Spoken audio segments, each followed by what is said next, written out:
सबको क्या, तुझे ही तो करना नहीं मतलब ऑनलाइन है? वो तो ऑनलाइन तो कहीं भी शिफ्ट कर लो। ऑनलाइन का क्या? नहीं, मेरे को तो पास करेगा तो लिखो भैया क्वेश्चन। क्वेश्चन ये है कि ये लिखो, ठीक है। Vinegar sample, vinegar sample pH is, vinegar sample pH is 3.76, ठीक है ना। विनेगर सैंपल की जो पीएच है वो 3.76 है। आ गई दिविशा तू? यस है? सर। हाँ सर। बहुत दिनों बाद दिखी है तू। प्री बोर्ड अब चल रहे आज थे, तो फिर बीच में ओके, दो तीन टेस्ट तो आ अब गए हम थे। ओके ओके अब हम आज तो देख जर्नल पढ़ा रहे हैं। मंडे संडे से शुरू करेंगे ऑर्गेनिक वापस से 12th वाला कोर्स, ठीक है। Yes sir. तो लिखो विनेगर सैंपल की पीएच कितनी है? 3.76। अब कुछ भी हो गया, अभी तो ये तो पढ़। Calculate calculate H plus concentration. इसका H प्लस कॉन्सेंट्रेशन निकालो। तो हम सब जानते हैं कि पीएच में और H में ये रिलेशन होता है, pH is equal to log H3O plus. Okay, और हमें इसको निकालना है। इसको निकालना है तो यहां से log हटाना पड़ेगा, और जब हम log हटाते हैं तो वो एंटी लॉग में बदल जाता है। तो H plus is equal to हो जाएगा minus anti log pH. Clear? ये 10 ग्राम नहीं है, ये लॉग है। अगर किसी को 10 ग्राम नजर आ रहा हो तो करेक्ट है। ओके, अब हमारी पीएच कितनी है? ये हो गया हमारा एंटीलॉग 3.76। अब नेगेटिव की ना एंटीलॉग ले नहीं सकते, नेगेटिव का एंटीलॉग ले नहीं सकते, तो बताओ क्या करेंगे? ठीक है ना, तो नेगेटिव का एंटीलॉग ले नहीं सकते तो इसको पॉजिटिव में बदलते, तो हम लिख लेंगे नेगेटिव का एंटीलॉग नहीं ले सकते। Okay, we can't take an antilog of negative, so we first convert into positive value. हमें इसको पॉजिटिव वैल्यू में बदलना पड़ेगा। तो पॉजिटिव वैल्यू में कैसे बदलते हैं? ये जो पहली वाली देखो, डेसिमल के पहली वाली वैल्यू है, इसमें ना एक ऐड कर देते हैं, ऐड 1। अगर हम इस 3 में एक 1 ऐड कर देंगे तो बताओ ये कितना हो जाएगा? ये हो जाएगा 4। और इसकी खोपड़ी पर ये लगा देते हैं, इससे पता लगता है कि ये नेगेटिव वैल्यू है, इससे पता लगता है कि ये नेगेटिव वैल्यू। और इस वैल्यू को 1 में से सब्ट्रैक्ट कर देते हैं, सब्ट्रैक्ट बाय 1। तो 1 में से 76 को माइनस करेंगे तो कितना आ जाएगा? 24। ठीक है, अब हम इसका एंटीलॉग ले सकते, तो हम यहां पर एंटीलॉग ले, अगर 12th वाले बच्चे एंटीलॉग लेना भी सीख जाएं तो ये भी उनके लिए एक अच्छी बात। अब ये जो होती है ना, ये पावर में चली जाती है, कॉम्पिटिटिव में इतने में ही आंसर आ जाता है। मतलब आप पावर देख लो तो 90% क्वेश्चन पावर से ही सॉल्व हो जाते हैं, आगे की जरूरत नहीं पड़ती। अब एंटीलॉग कितने का एंटीलॉग? ये वैल्यू टेबल से वैल्यू देखनी पड़ेगी, टेबल से वैल्यू देख लो। तो दिविशा बताएगी क्या? सर आपने 0.24 का एंटीलॉग। हाँ बोल बेटा। है? सर आपने अभी तक क्या बताया? मैं ट्यूशन से लेट आई थी आज। बस बेटा एंटीलॉग लेना सिखा रहे। ओके, तो एंटीलॉग लेना आप। एंटीलॉग हमेशा कम आता है, एंटीलॉग हमेशा कम आता है। तो अब कॉम्पिटिटिव में एंटीलॉग टेबल तो मिलती नहीं, तो कैसे देखेंगे? इसका एंटीलॉग कम आएगा। मैं 24 मानते हैं इसको, तो 24 से कम कितना होता है, ये इसका एंटीलॉग इतना है, मतलब ये पहली 2 डिजिट देख लो, ये उससे कम होंगी हमेशा, और एक छोड़कर या डेसिमल लगा दे, ठीक है। तो ये इसका H प्लस कॉन्सेंट्रेशन हो। तो आप कॉम्पिटिटिव वाले बच्चे कैसे करते हैं, इतनी कहानी नहीं करते। कैसे करते हैं, 3 में 1 जोड़ा तो कितना हो गया, तो पावर चेक करते हैं किसकी पावर 4 है, अगर चॉइस में एक ही -4 हो तो आगे नहीं निकालते।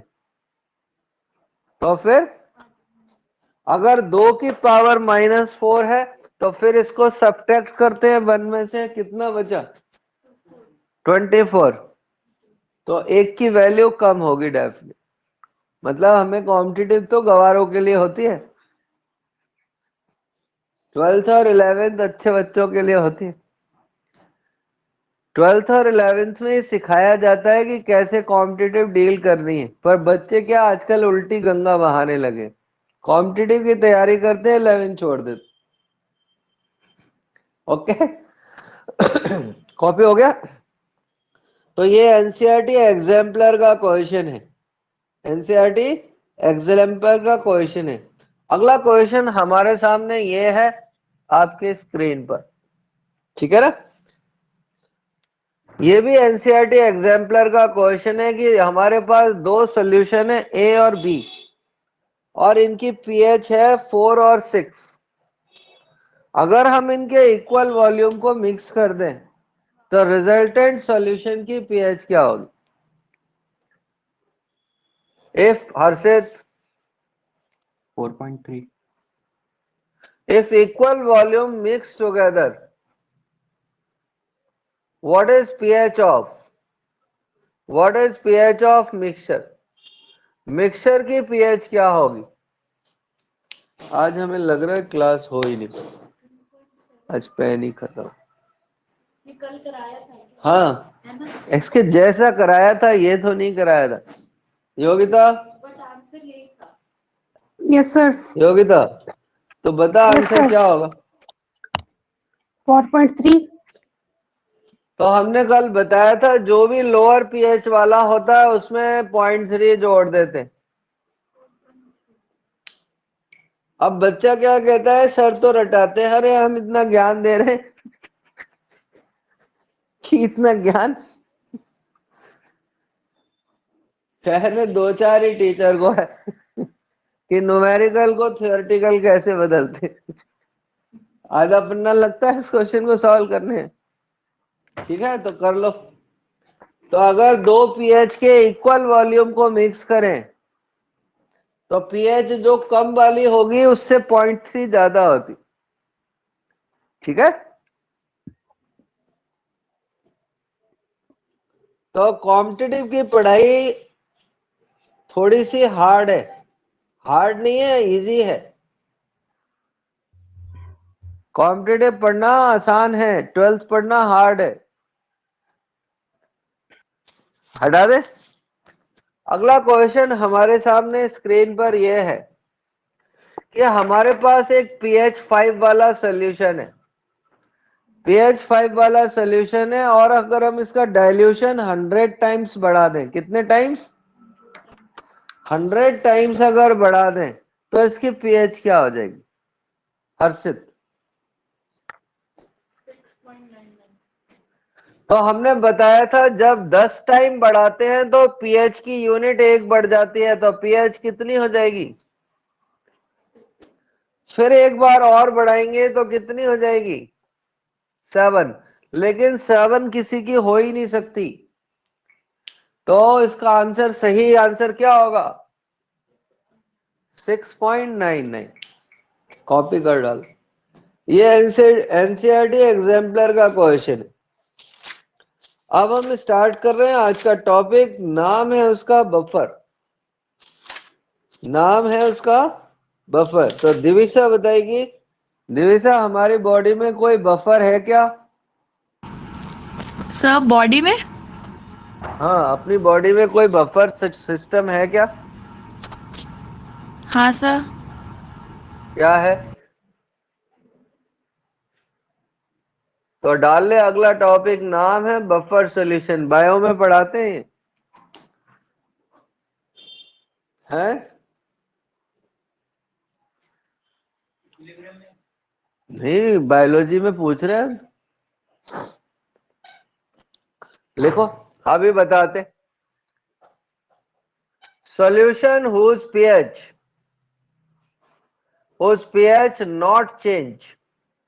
not change by addition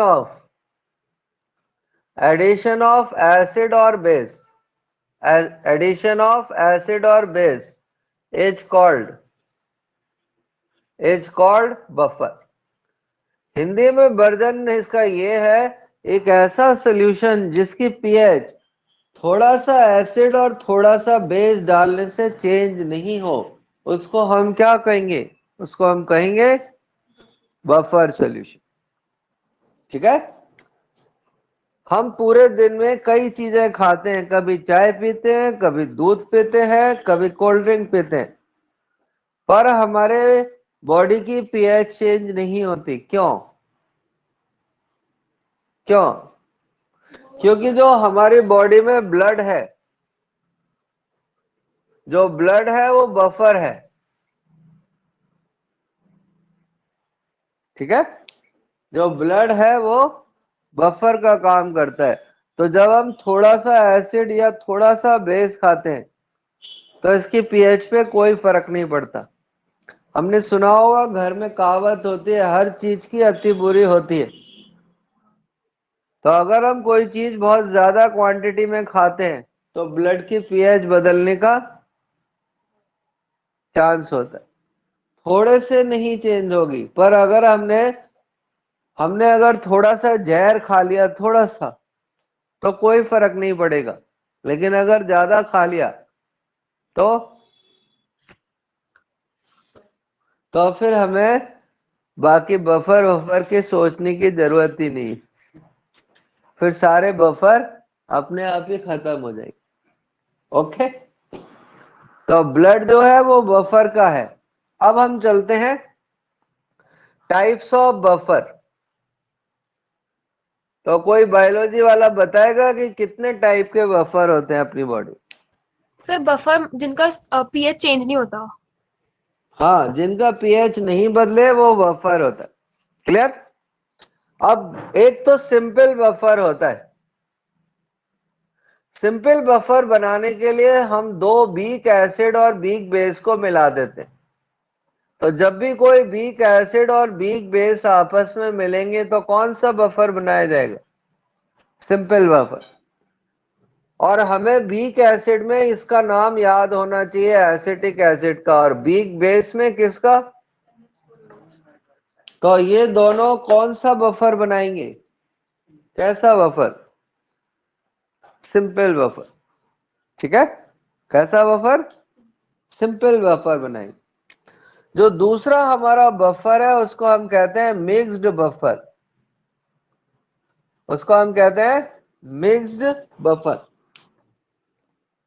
अब मिक्स्ड बफर ना दो टाइप का होता है।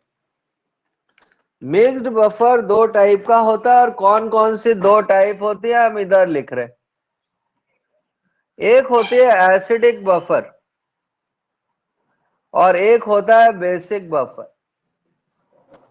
तो कोई बायोलॉजी वाला बच्चा बताएगा कि हमारी बॉडी में जो ब्लड है वो कौन सा बफर है? कौन सा बफर है हर्षित? एसिडिक जो सर मिक्स सात के बफर। ऊपर नहीं, मिक्स्ड में कौन सा? एसिडिक एसिडिक और ज्यादातर बायोलॉजी के बच्चे नहीं, टीचर भी गलत बताते। ठीक है ना? तो एसिडिक बफर का एग्जाम्पल है ब्लड। ओके? अब बच्चा हमको कहेगा मैं कैसे देखूं, जब टीचर ही नहीं देख पा रहा तो मैं कैसे देखूं? तो ध्यान से देखना, एसिडिक बफर कब होता है? जब वीक एसिड हो और प्लस स्ट्रॉन्ग बेस सॉल्ट हो, स्ट्रॉन्ग बेस का सॉल्ट हो, तो फिर एसिडिक बफर बनता है। क्लियर?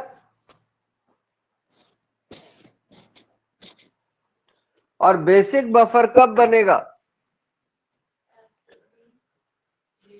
तो बेसिक बफर बनाने के लिए वीक बेस होना चाहिए और प्लस स्ट्रॉन्ग एसिड का क्या होना चाहिए?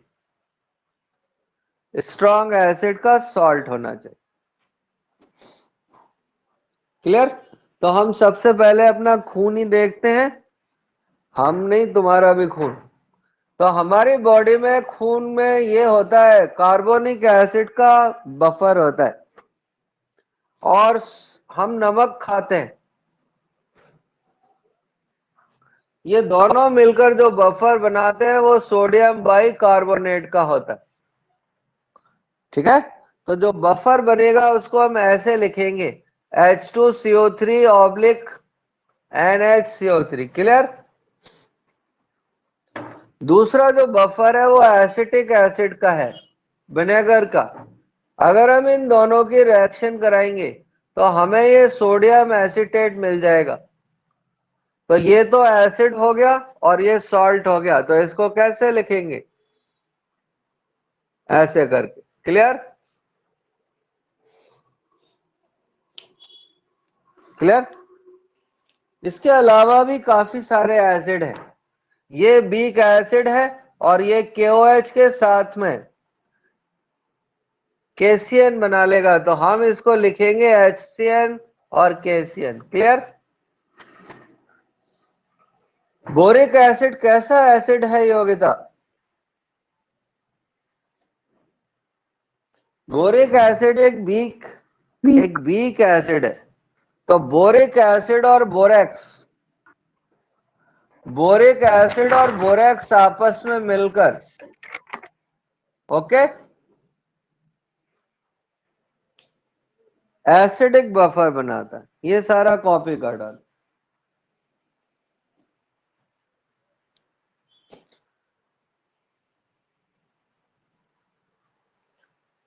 तो एसिडिक बफर बनाने के लिए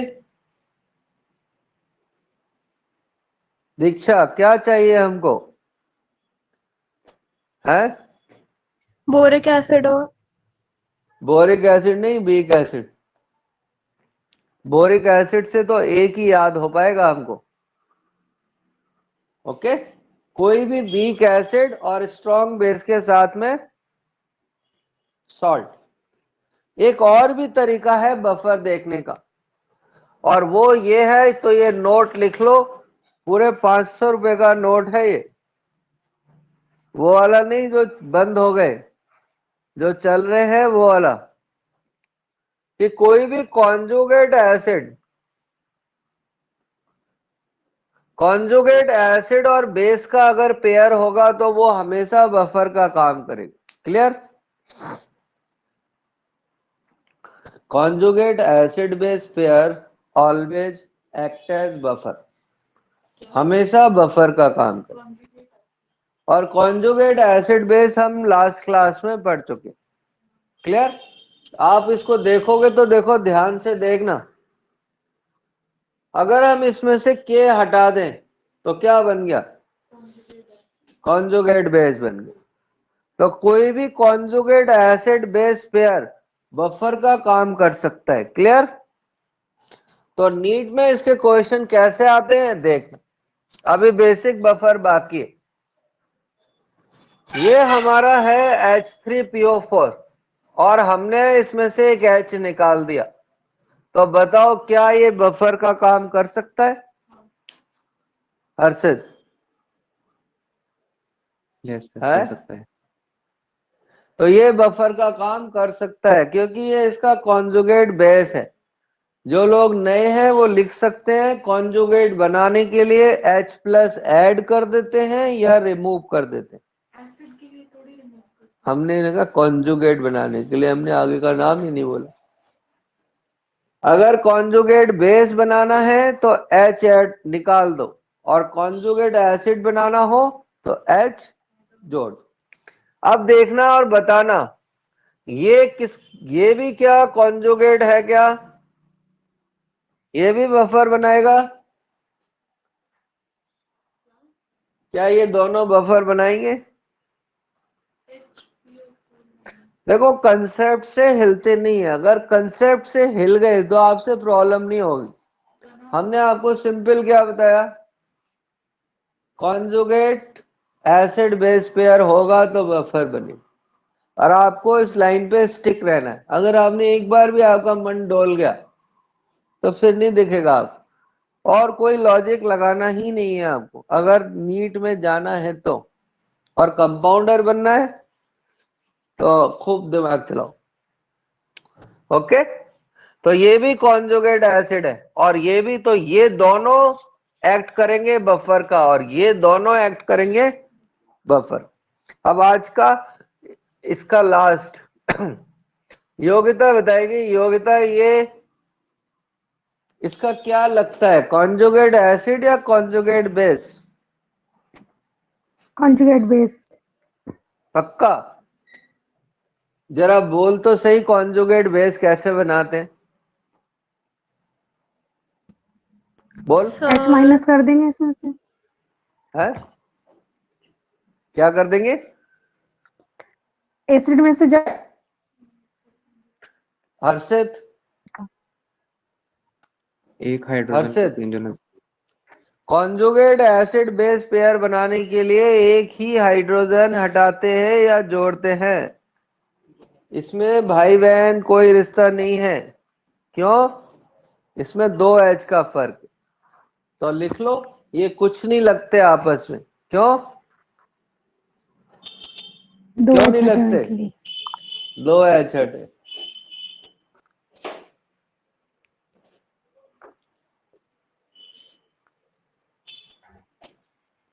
आगे बढ़े। अब हम बेसिक बफर की तरफ चल रहे हैं भैया। बेसिक बफर की अच्छी बात यह है कि ज्यादा, बेसिक बफर के ज्यादा क्वेश्चन नहीं है। तो बेसिक बफर के लिए हमने एक strong base, sorry weak base ले लिया, HCl ले लिया, और दोनों को मिलाकर अमोनियम क्लोराइड बना दिया। दोनों को मिलाकर हमने अमोनियम क्लोराइड बना दिया। तो देखो जो बेस बनेगा वो ये होगा। अब ठीक दिख रहेगा थोड़ा फॉन्ट है, क्लियर? ये जिंक हाइड्रो ऑक्साइड भी वीक बेस है, और ZnCl2 के साथ में कैसा बफर बनाएगा? बेसिक बफर बनाएगा। क्लियर? हमने अभी जितना पढ़ लिया है उससे हमने ये सीखा है कि बफर कैसे बनाते हैं, बफर कैसे बनाते हैं। आगे बढ़े, बढ़े क्या भैया कि नहीं बढ़े? आज के लिए इतना ही।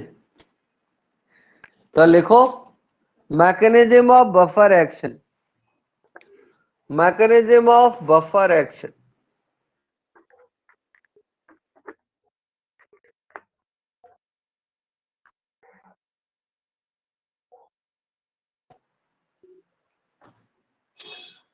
देखना, ध्यान से देखना, हम खून के ब्लड के बारे में पढ़ रहे हैं। ब्लड हमारा कौन होता है? H2CO3। जब ये टूटेगा तो ये प्लस बन जाएगा। क्लियर?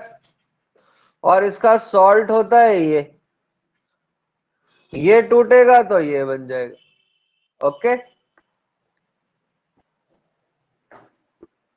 तो हमने दोनों लिख लिए। अब हम आए और हमने क्या, नींबू पानी पिया। क्या पिया? नींबू पानी से हमें H मिलेगा या OH? क्या मिलेगा? तो हमने इसमें 1 ड्रॉप एसिड ऐड कर दिया, और एसिड हमको देगा क्या? H+। अगर ये H+ हमारी अगर ये H+ हमारी बॉडी में स्टोर हो गया, अगर ये H+ हमारी बॉडी में बच गया तो बॉडी में एसिडिटी हो जाएगी। ठीक है ना? एसिडिटी हो जाएगी तो ये H+ जाएगा और इससे जाकर जुड़ जाएगा। तो जितने भी H हम इसमें डालते जाएंगे वो सारे के सारे जाएंगे और इससे जुड़ जाएंगे, और इससे जुड़ने के बाद में वीक एसिड बना दे, वीक एसिड बना दे। तो H+ सारे के सारे गायब हो जाएंगे। और अगर हमने इसमें 1 ड्रॉप OH डाल दिया, OH का मतलब बेस डाल दिया, तो वो बेस जाएगा और H2CO3 से रिएक्ट करके H2O और HCO3 माइनस। हमने सुना होगा कभी डीप ब्रीथिंग, सुनी है क्या? डीप ब्रीथिंग, गहरी गहरी सांसें लेना। तो जब हम गहरी गहरी सांसें लेते हैं तो बॉडी में से CO2 निकल जाती, CO2 निकल जाती है तो बॉडी की pH कम हो जाती, एसिडिटी कम हो जाती। ठीक है, बॉडी की एसिडिटी क्या हो जाती है? अब कुछ लोग तो बहुत पतले होते हैं और कुछ लोग बहुत मोटे होते हैं। क्यों? तो पतले होने का रीजन तो पतले लोग बताएंगे और मोटे होने का रीजन मोटे लोग बताएंगे। है? तो ये बफर से जुड़ा हुआ है। अगर हमारी बॉडी की pH ज्यादा है, मतलब बेसिक है, तो बेसिक सॉल्यूशन बॉडी में ऑक्सीजन ज्यादा क्रिएट करता है। ऑक्सीजन ज्यादा क्रिएट करने से ऑक्सीजन हमारी बॉडी के फैट को बर्न कर देता है। तो अगर किसी की बॉडी में नेसेंट ऑक्सीजन ज्यादा बन रही है तो वो पतला रहेगा, और अगर किसी की बॉडी में ऑक्सीजन की क्वांटिटी कम बन रही है, ऑक्सीजन की क्वांटिटी कम बन रही है, तो वो मोटा हो। और आपको पता है कि ब्लड की pH कितनी होती है? हैं? ब्लड की pH होती है 7.4 और ये स्लाइटली बेसिक होता है। तो बायोलॉजी वाले लोग जानते होंगे कि अगर बॉडी में ऑक्सीजन कम हो जाए तो क्या होने लगता है। तो हमने सुना होगा जो बैक्टीरिया वायरस होते हैं उनको ऑक्सीजन नहीं चाहिए होती, वो एनारोबिक मीडियम में ज्यादा ग्रो करते है ना। तो जैसे ही बॉडी में ऑक्सीजन कम होने लगती है, बॉडी के अंदर बैक्टीरिया वायरस अटैक करने लगते हैं। तो अगर बैक्टीरिया वायरस को खत्म करना है, कोरोना को हराना है, तो हमें अपनी बॉडी की क्या बढ़ा लेनी चाहिए? क्या? pH बढ़ा लेनी चाहिए। pH बढ़ते ही ऑक्सीजन बढ़ जाएगी और ऑक्सीजन उन बैक्टीरिया वायरस को ऑटोमेटिकली बर्न कर देगी। है? pH चेंज हो जाता,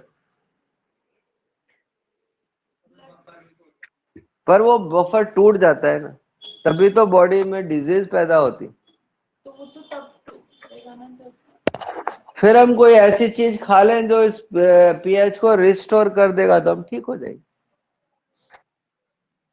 तो अगर हम जोर से डीप ब्रीथिंग करते हैं, डीप ब्रीथिंग करने से अंदर से CO2 निकल जाएगी, pH बढ़ जाएगी। अगर pH कम हो गई है तो बॉडी में पेन होने लगता है, एक्टिवनेस कम हो जाती।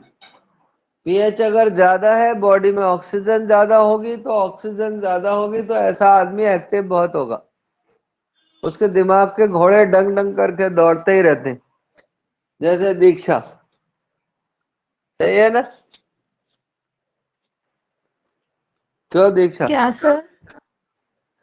तेरे दिमाग के घोड़े कभी बंद होते हैं दौड़ना? नहीं ना, ये हम समय सोचती रहती है कुछ ना कुछ। हमने ज्यादा तो नहीं देखा, 1-2 बार क्लास में आई है पर उससे हमें इतना पता लगा कि इसके घोड़े धनाधन दौड़ रहे। अब आया question, how to calculate pH of buffer.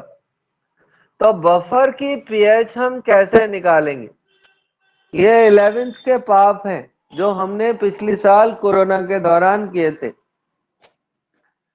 तो कोई बता सकता है कैसे निकालेंगे? तो हम इसको निकालते हैं हेंडरसन इक्वेशन से। कौन सी equation? Henderson equation. Henderson equation क्या होती है? ये होती है pH is equal to pK plus log ऊपर तो सॉल्ट आता है और नीचे एसिड। क्लियर? और ये खोपड़ी पर इनके मोल। क्लियर है? हर्षित? Yes sir. हर्षित, कभी कभी यह सॉल्ट की जगह पर कॉन्जुगेट बेस भी लिखा हुआ मिल जाएगा और नीचे वही एसिड ही रहेगा। ठीक है? और ये कॉन्सेंट्रेशन है किसका? किसका? कॉन्जुगेट बेस और सॉल्ट का। और ये किसका कॉन्सेंट्रेशन? एसिड का। अगर इसका कभी न्यूमेरिकल आ जाए तो जहां पर पीएच होती है वह हमेशा हम नॉर्मेलिटी का इस्तेमाल करते हैं, तो हम नॉर्मेलिटी का इस्तेमाल करेंगे।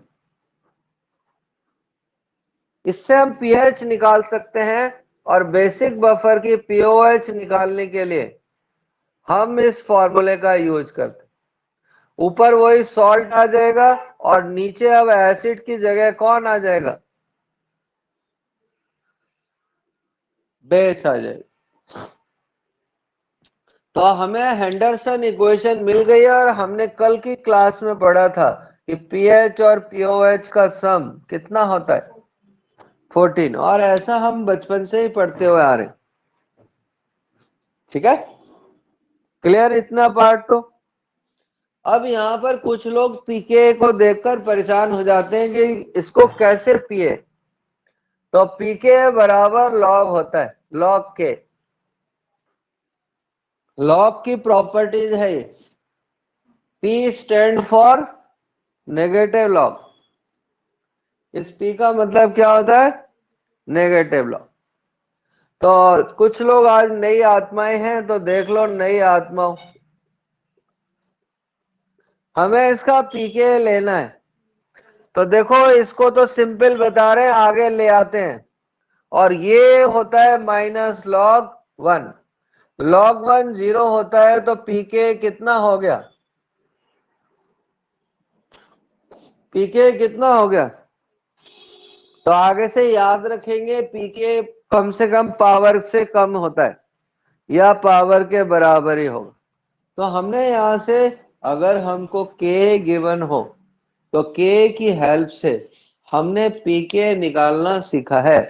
यहां तक दौड़ते भागते जैसे भी आना चाहते हो आ जाओ, और जब यहां तक आ जाओ तो हमको बता दे। ठीक है?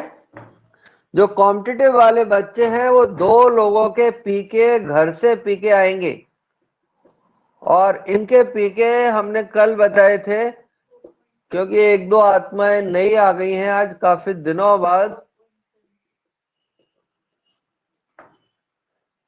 तो उनको फिर पीके पता नहीं लगेगा, क्वेश्चन सॉल्व नहीं होगा।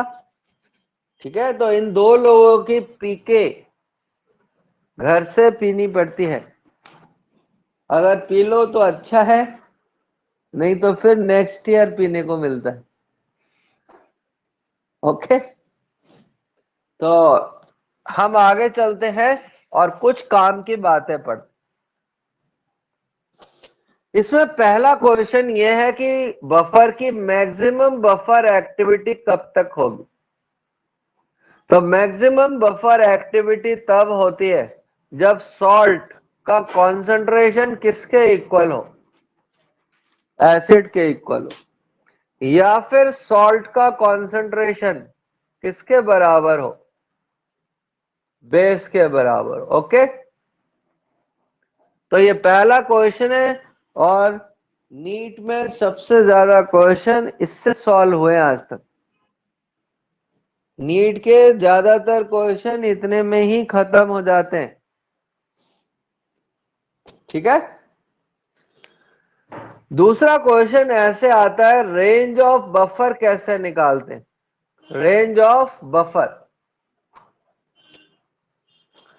तो रेंज ऑफ बफर निकालने के लिए हम पीके ए में से एक माइनस कर देते हैं या फिर पीके ए में एक क्या कर देते हैं? ऐड कर देते। ठीक है? ठीक है? आगे बढ़े। या फिर क्या करते हैं, सॉल्ट का कॉन्सेंट्रेशन 1/10 टू 10/1 तक चेंज कर दे। नहीं तो पता नहीं चल रहा है इसमें एक इसमें अभी हम सब करा रहे हैं, आप टेंशन ना लो। अभी तो हम थ्योरी बता रहे हैं आपको, आपको करने लग, आप क्वेश्चन कर सको इसके लिए तैयार कर रहे हैं। जब वो ईद आती है ना तो पहले बकरे को खूब खिलाया जाता है कटने से पहले, तो बकरे तैयार हो रहे हैं। तो अगर वो हमसे रेंज ऑफ बफर कहे तो रेंज ऑफ बफर के ये दो तरीके। अब इस पे देखना क्वेश्चन कैसे पूछेगा। क्वेश्चन ऐसे पूछेगा कि एसिटिक एसिड से एसिटिक एसिड के बफर की रेंज क्या होगी। 5.76 3.76 तो हर्षित क्या होगी, तो हमने इसका पीके घर से पीके लिया है, तो अब एसिटिक एसिड बफर रेंज, तो ये हमारी हो जाएगी 4.76 माइनस 2 4.76 प्लस तक। दीक्षा कोई डाउट तो नहीं? दीक्षा नो सर। माइनस करके बता।